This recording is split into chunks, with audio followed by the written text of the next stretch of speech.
Hello, I'm Ladey, Keep Unfrozen and Pink Parties Press. Have you ever made a mistake? I think I've made thousands in my life, one way or another. What has been your best mistake? Can you have a best mistake? Well, I actually made a mistake this morning, which brought me into this whole topic. And that mistake was quite fascinating for the simple reason that it turned out to be a great one. But every mistake has a consequence, whether it's a good or not so good. And I just thought I would see what the Bible said about it. So I went and put in mistake in one of the Bible Hub search engines, and a lot came up about sin. So mistake and sin seem to go together.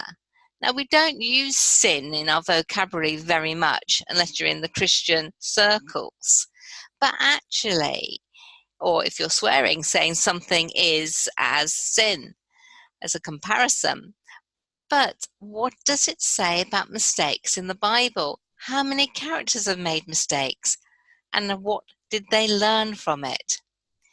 Well, it's just quite incredible because there is a proverb, well, there's many proverbs, just checking them now, about making mistakes and how to get around them. Do you get around a mistake or do you actually have to acknowledge it? The Psalm in Psalm 19 says, who can detect his own mistake? If you can't detect it, there's nothing you can do. You just carry on. It adds, cleanse me from hidden sin. So yes, it's the hiddenness that is the danger, because when something's hidden, and that's the sign language for it, it's just really, you can't see. If you can't see something, you can't rectify it. You can't make a difference. You can't say sorry. You can't say, actually, I can use that mistake. I can turn it into something else.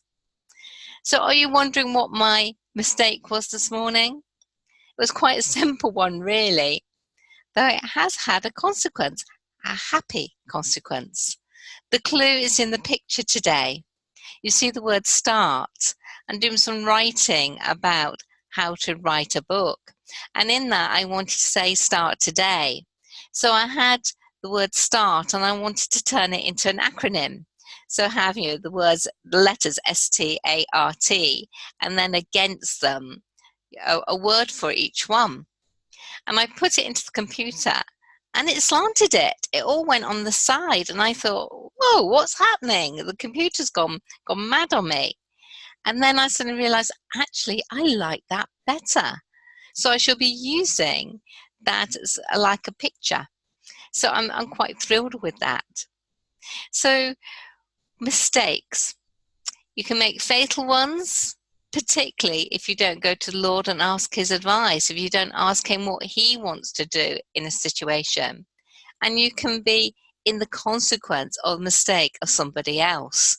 They're making mistakes there, it's all hidden, they can't see it. And actually they are hurting a lot of people by their attitude and just the way they are mistaken in their beliefs and in their way of operation. But in the first chapter of the Bible, Genesis 50, it actually says, if people are doing things against you, if there's evil going against you, God will turn it for good. So we just have to keep remembering there are no mistakes when God is involved. He is in control ultimately of our lives because we are his children. He loves us. He doesn't like us making mistakes, and he will either rescue us from the mistake or will do his best for us to recognize it so that we can make some changes and we can have a different viewpoint in order to turn that mistake into good. What have been your mistakes? What's been your best mistake so far? A mistake that you've taken and actually it's turned around so much you think, I'm so glad that I made that mistake because all these things wouldn't have happened otherwise. Let me know. Lady Adey, keep unfrozen.